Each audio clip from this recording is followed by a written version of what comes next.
Aduh. Terakhir itu dia pakai bedak. Tamam, tenang. Makanya kalau mau botak, ya monggo silakan. Ya, kalau saya biasanya umroh kedua nanti baru botak. Tapi kali ini karena nanti akan bawa beberapa jamaah lagi, kemungkinan yang terakhir nanti kalau terakhir baru saya botak. Kalau enggak kerepotan saya. Mana lagi mau dipotong? Ya, baik. Larangan-larangan umroh. Nah, sekarang kita akan bahas tentang bagaimana larangan umroh yang tadi banyak ibu bapak tanya tadi. Nah, ini akan kita bahas. Ya. Tapi nanti kalau ada yang belum saya sampaikan, ibu teringat, tanya, ya, atau ingati saya. Karena ini baru kesimpulan sebagian kecil saja yang saya rangkum dari beberapa sumber, dari beberapa mazhab juga. Paling banyak mazhab Syafi'i yang saya ambil karena mayoritas Indonesia itu pakai mazhab Syafi'i. Maka larangan-larangan ini banyak dari kitab-kitab Imam Syafi'i yang saya pakai. Nanti kalau ada yang belum paham atau Ustaz kata anu, silakan. Nanti mumpung saya ingat, ya tolong diingatkan.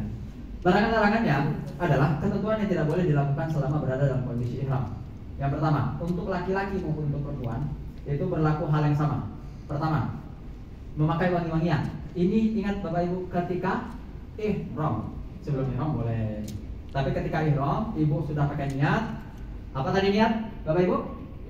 Labbaik Allahumma umrah. Start Ibu baca itu berlaku semua larangan. Tidak boleh lagi. Saya mau pakai parfum kan udah niat tadi. Maka tidak boleh lagi, tidak berlaku. Kemudian memotong kuku. Termasuk memotong kuku pakai jari ini. Karena anak-anak sering begitu ya. Atau ada juga bapak yang pakai seperti itu. Kena larangan nanti kena denda.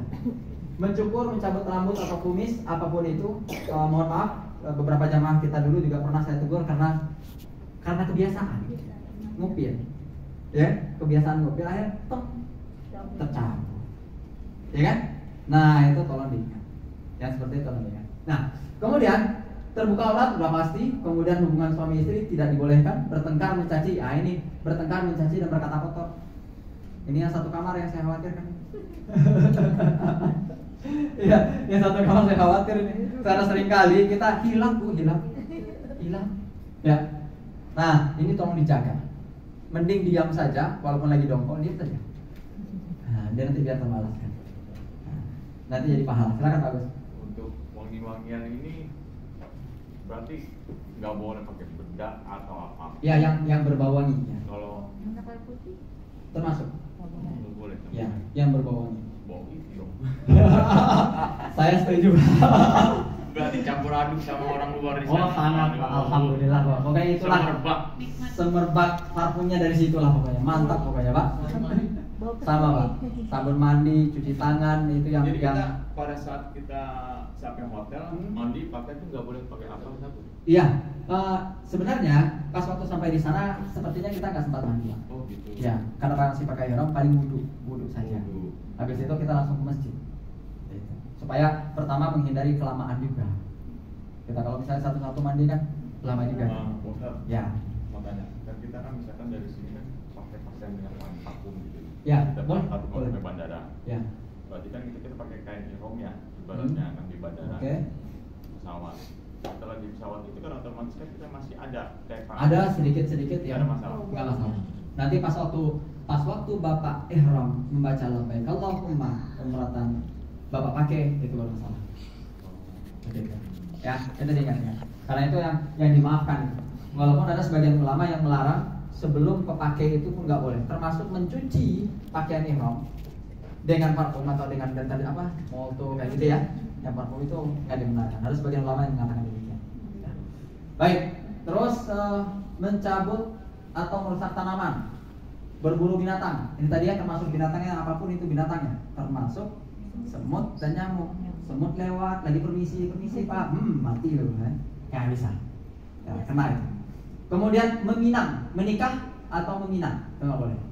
Mentang-mentang sampai di sana kan, wah kayaknya saya lamar dia, wah kena. Selama ihram.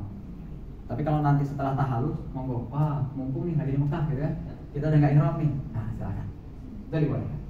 Kemudian ini berlaku laki-laki perempuan ya. Larangan ini baik laki-laki maupun perempuan tetap sama. Nanti larangan lain yang khusus perempuan laki-laki ada. Satu, larangan laki-laki untuk laki-laki pertama menutup kepala. tidak dibolehkan. Tadi sudah saya sampaikan, kita tidak pakai peci, baik kupluk maupun apa tidak. Ya, walaupun sekarang saya dapat kabar dari teman-teman sekarang itu di siang hari, di malam hari itu panasnya 40 derajat di malam hari. Itu di malam hari. Paling rendah 38 atau 36 derajat di malam hari. Sekarang memang saat lagi musim panas di sana. Nah, kalau siang hari 45, 46 derajat kalau siang hari. Alhamdulillah. Jadi, tapi tetap kita tidak boleh tutup kepala bagi laki-laki. Seperti itu. Ketika kita berihram, kalau lagi sudah tahallul, sudah lengkap semua, umroh kita udah tuntas, lagi wisata mau pakai payung, pakai topi, monggo, silakan. Tapi pas waktu ihram. Kalau pas waktu ihram nggak boleh. Sebentar. Payung itu ada kalau dalam mazhab Hambali itu dibolehkan pakai payung. Yang menempel di kepala nggak boleh. Ya. Kalau Imam Syafi'i masih memakruhkan, tapi tidak membolehkan. Bukan tidak membolehkan, tapi memakruhkan. Seperti itu. Kalau pakai payung. Ya. Kemudian untuk perempuan, pakai pakaian biasa nggak boleh. Nah, ini saya pernah punya pengalaman, Pak. Pas waktu itu kita nyampe di sana di hotel itu jam 8 malam. Lalu kita silakan Bapak Ibu, silakan taruh dulu kopernya di hotel. Beliau, kita tunggu, mana nih Bapak? Akhirnya kita ketok. Assalamualaikum Pak, saya lupa nama beliau. Pas waktu buka, beliau sudah pakai celana pendek. Pakai celana pendek, pakai singlet. Kita kan masih ihram. Oh, nggak boleh ya Ustaz? Nah, ini kena.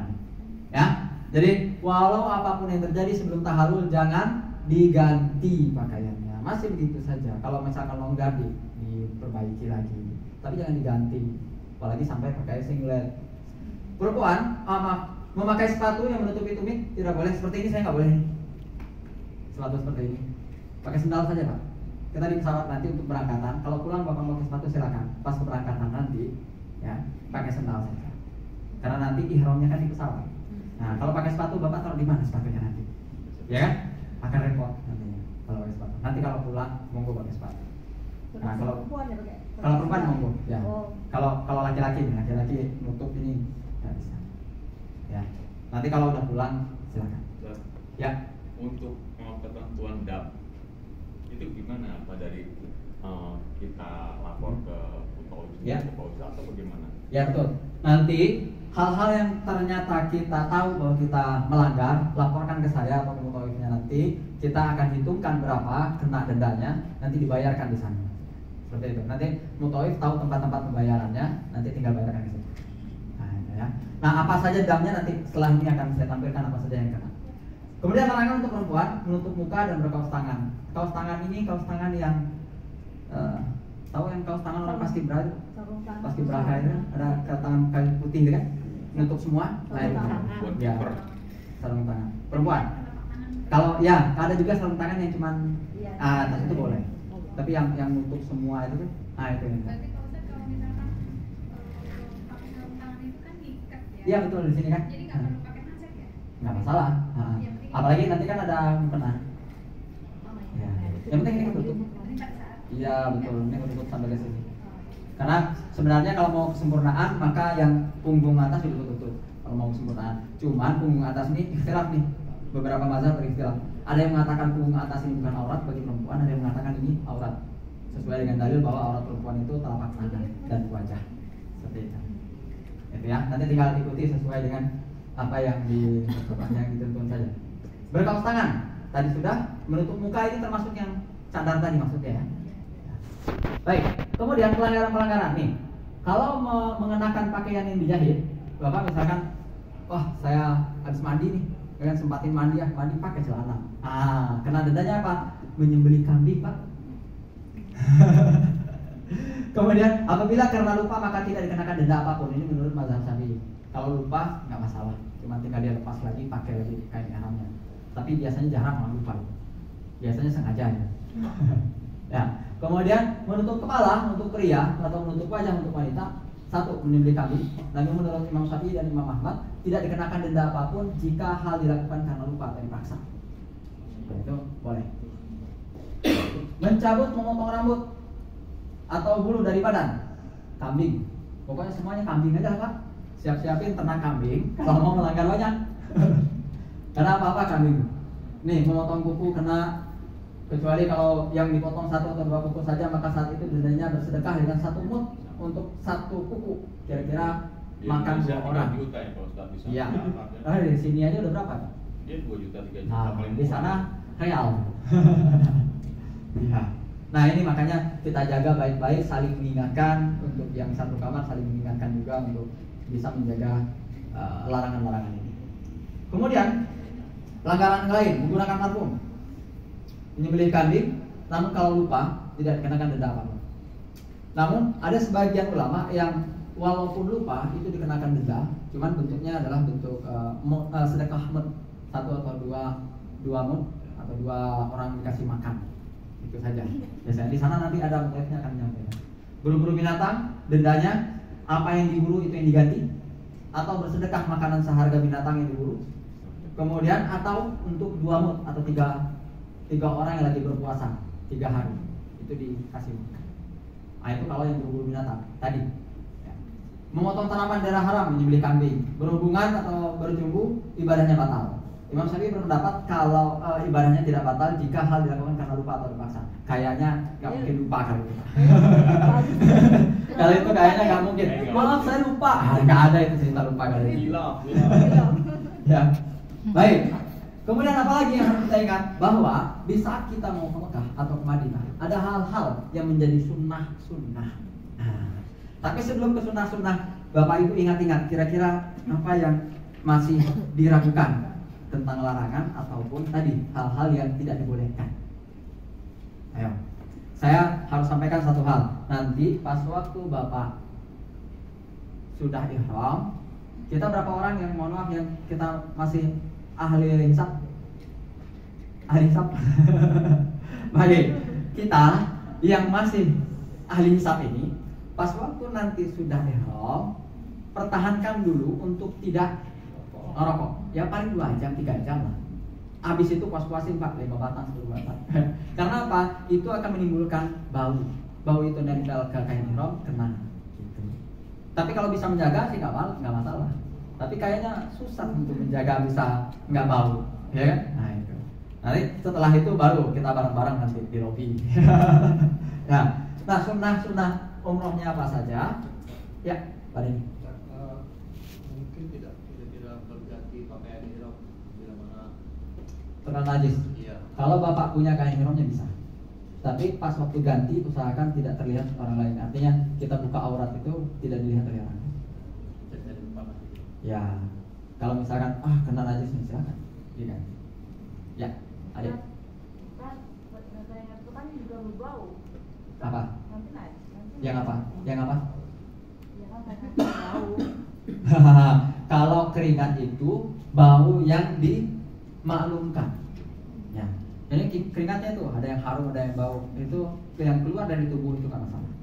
Tapi yang disengaja terbuat dari bukan tubuh itu. Dan pertanyaannya ini bagus karena itu menjadi masalah al-fiqhiyah namanya, masalah-masalah fikih yang diatur. Kalau misalkan bau itu keluar dari tubuh manusia, nah maka itu dibolehkan. Tapi membatalkan kalau misalkan keluar dari 2 jalan. Ya. Baik, sunnah-sunnah umrah. Dari sunnah-sunnah umrah yang akan kita lakukan adalah ini dianjurkan untuk dilakukan sebelum maupun ketika dalam kondisi umrah. Bapak Ibu harus ingat bahwa selama kita umrah itu memperbanyak hal-hal yang sunnah, ya, yang wajib aja pahalanya besar, yang sunnah juga sama. Pertama, mandi ihram. Sebelum berangkat ke bandara, Bapak Ibu mandi, niatkan mandi ihram, ya. Nanti niatkan mandi ihram, walaupun ihramnya nanti. Tapi niatkan mandi saat itu, ya Allah, aku berniat mandi ihram karena untuk umrah. Gitu saja niatnya. Nah, setelah itu mandi, nanti walaupun di pesawat baru kita ihramnya, maka yang tadi sudah niatnya sudah dianggap sudah sampai. Kemudian memakai wangi-wangian di tubuh. Nah ini tadi, ya. Sebelum pas waktu habis mandi itu karena belum ihram, kita masih boleh memakai wangi-wangian. Sama dengan kita mau berangkat Jumatan. Tapi usahakan wangi-wangiannya tidak disengajakan kena ke kain ihram. Ya, jangan semprot nih parfum ke kain ihram kan. Jangan. Kemudian yang lain adalah memotong kuku, mencukur kumis sebelum ihram. Itu sunnah. Tapi setelah ihram enggak boleh. Makanya sebelumnya potong kuku, cukur kumis, bersih-bersih lah pokoknya. yang perlu dilakukan. Menghadap kiblat ketika memakai kain ihram. Nanti pas waktu Bapak mau memakai kain ihram, usahakan menghadap kiblat. Mana kiblatnya? Arahnya ke sana. Oke, arah ke sana. Itu sunnah. Simpel tapi manfaatnya atau pahalanya cukup besar. Kemudian hal lain adalah sholat ihram. Sholat ihram ini biasanya kita lakukan ketika sebelum berniat ihram. Terutama bagi orang-orang ataupun yang berangkat bukan dari pesawat. Kalau yang dari pesawat biasanya mereka itu sholat ihram itu pas setelah mandi di rumah, mereka sholat ini ihram, niat sholat untuk ihram, nanti ihramnya di pesawat. Seperti itu. Ada juga sebagian yang sholat ihramnya itu nanti di pesawat sebelum detik ihram, mereka sholat 2 rakaat. Tapi sholat di pesawat itu kalau Garuda sampai saat ini belum ada musolanya. Kalau Saudi Arabia itu ada musola di belakang, jadi kita sholat berdiri. Tapi kalau di Garuda nanti Bapak Ibu sholat sunnahnya itu duduk dan bisa tayamum ke tembok ataupun ke kursi nantinya kalau mau tayamum. Baik. Mandi dong kan Ya. kita kan itu kan sebelum kita pakai Kain. pakaian itu kan. Nah ini kan kayaknya kan juga berangkat terus katanya berdua suruh pakai ihram. Jadi kita di rumah mandi dulu. Di mandi, ya. Di rumah ya. Di rumah. Tapi udah niat mandi ihram. Kita udah niat Ya. ya. Kamu pakai sabun barang enggak? Nggak masalah. Ya. Dia masalah itu nanti kalau sudah niat baru pakai sabun, nah itu. Nah, kalau niat mandi ihram itu nggak masalah. Seperti itu. Ada lagi? Oke. Kalau tidak kita lanjut. Ketika pelaksanaan umroh, pertama memperbanyak lafaz talbiyah. Apa lafaz talbiyahnya? Labbaik Allahumma labbaik, labbaik la syarika lak labbaik, dan seterusnya. Nanti kita pandu selama perjalanan dari Jeddah menuju Mekah. Nanti saya akan pandu untuk kita baca talbiyah yang banyak sampai ke kota Mekah. Nanti pas waktu masuk ke kota Mekah kita ada doa. Nanti saya akan pandu doanya masuk ke kota Mekah. Nantinya seperti itu. Kemudian memperbanyak istighfar, sholawat, doa, kalimat thayyibah, meminum air zam-zam. Oh ya, saya jadi ingat. Di hotel itu kita dapat 2 botol per kamar, itu biasanya 2 sampai 4 botol air. Saran saya, karena selama kita di Mekah maupun di Madinah, airnya itu bukan air zam-zam yang di hotel. Itu air biasa kita. Caranya itu dibuang saja atau diminum, nanti ke masjid isi air zam-zam, bawa taruh di kamar. Sehingga di kamar kita selalu mengonsumsi air zam-zam. Selama di sana banyakin minum air zam-zam. Nggak apa-apa kalau tetap pakai Ya. Nggak masalah. Ini bawa nanti di sana di Masjidil Haram maupun di Masjid Nabawi itu banyak sekali galon-galon untuk mengisi air zam-zam, semua gratis di sana. Ya, kenapa ya? Nanti itu bawa galon sendiri atau dikasih? Dikasih. Dikasih. Ya. Pas pulang dikasih, tapi pas selama di sana monggo ambil botol ngisi sendiri taruh di kamar. Tapi pas pulangnya tolong tidak bawa botol-botol ini masukin ke koper. Karena pernah kita kejadian kopernya ininya pecah, semua koper ditahan nggak boleh berangkat. Itu semua jamaah, satu saja yang kena, itu kita semua kena itu. Seperti itu. Usahakan tidak. Ya, betul. Makanya saya bilang jangan pakai botol seperti ini karena ketindih kan. Koper-koper di dalam sama ketindih-tindih bisa pecah. Nah, kemudian ya kalau misalkan ini digantung monggo nanti, tapi nggak boleh masukin ke koper, harus tenteng sendiri. Kalau misalkan dari itu kan jangan masukin koper, tenteng, nanti akan di scan dari situ lewat. Kalau di koper nanti kemungkinan besar akan dibongkar karena nggak boleh cairan di dalam koper. Ya, ada aturan nanti akan disampaikan oleh Pak Direktur, aturan bagasi. Nah, salah satu aturannya kita itu. bawa kalau di tas gitu nggak ada tas. Ya, itu bisa, masih bisa. Kalau kita lewat itu masih bisa. Tapi kalau udah koper itu kena scan mungkin. Nah, itu. Tapi bagaimana dengan kita pernah punya pengalaman ada orang yang bisa masuk 1-2 orang memang bisa, lagi beruntung. Tapi resikonya besar itu. Satu jamaah itu akan ditahan semuanya gara-gara satu koper itu. Biasanya kan koper warna, semua warna itu ditahan semuanya. Kita pernah punya pengalaman seperti itu. Tertahan gara-gara satu orang yang berbelah. Mau nanya dong? Ya. Satu kamar tuh cuma dapat 2 botol atau Enggak. dapat 4? Kalau botol ini setiap kamar itu Bu, setiap hari kan ada pembersihan kamar. Sama kan hotel Indonesia. Nanti diganti botolnya. Tapi botolnya ya aqua biasa, air Ya, minum maksud biasa. saya kan Ya. kita nih berempat nih, itu dapatnya berapa? Biasanya 4, dia hitung kasur. Per orang. Oh, Berapa kasur di situ sedia naruhnya. Oh, iya. Nah, dia hitungnya hitung kasur. Sama kayak di Indonesia. Berapa ini pelanggan di situ taruh sekian. Nah itu. Nanti tinggal bawa. Atau di pinggir-pinggir masjid itu banyak sekali yang jual-jual apa tempat air zam-zam yang kecil-kecil itu. Cuman aturan di pesawat nanti yang harus diingat, karena nanti akan disampaikan oleh Pak Direktur apa saja aturan pas waktu kita bawa barang ke pesawat. Salah satunya seingat saya tidak boleh bawa cairan lebih dari 100 ml. Nah, kalau udah bayar itu pasti tahan. Baik, kemudian istilam ketika di rukun yamani dan hajar aswad, ini tadi ya yang istilam tadi angkat tangan itu sudah itu menjadi sunnah. Kemudian sholat sunnah di Multazam, makam Ibrahim dan Hijr Ismail. Ini ketika umroh, kita kan ada tadi sholat sunnah. Kalau memang nggak memungkinkan, itu tidak membatalkan umroh, Bapak Ibu. Ingat, saya pernah mengalami satu jamaah yang protes gara-gara kita tidak sempat sholat di makam Ibrahim, tapi kita sholatnya itu bergeser agak jauh dari makam Ibrahim. Dia protes, katanya ini wajib nih. Saya katakan, ibu baca lagi, itu hukumnya sunnah. Kalau tidak memungkinkan, ibu bapak boleh di mana saja sholatnya, karena itu prodi. Tidak memungkinkan. Nah, Kalau tidak mungkin itu karena banyaknya orang. banyak orang mau sholat ruku susah. Maka biasanya kita geser, kadang-kadang geser ke belakang, kadang ke lantai 1, gitu. Nyari tempat yang bisa kita ruku.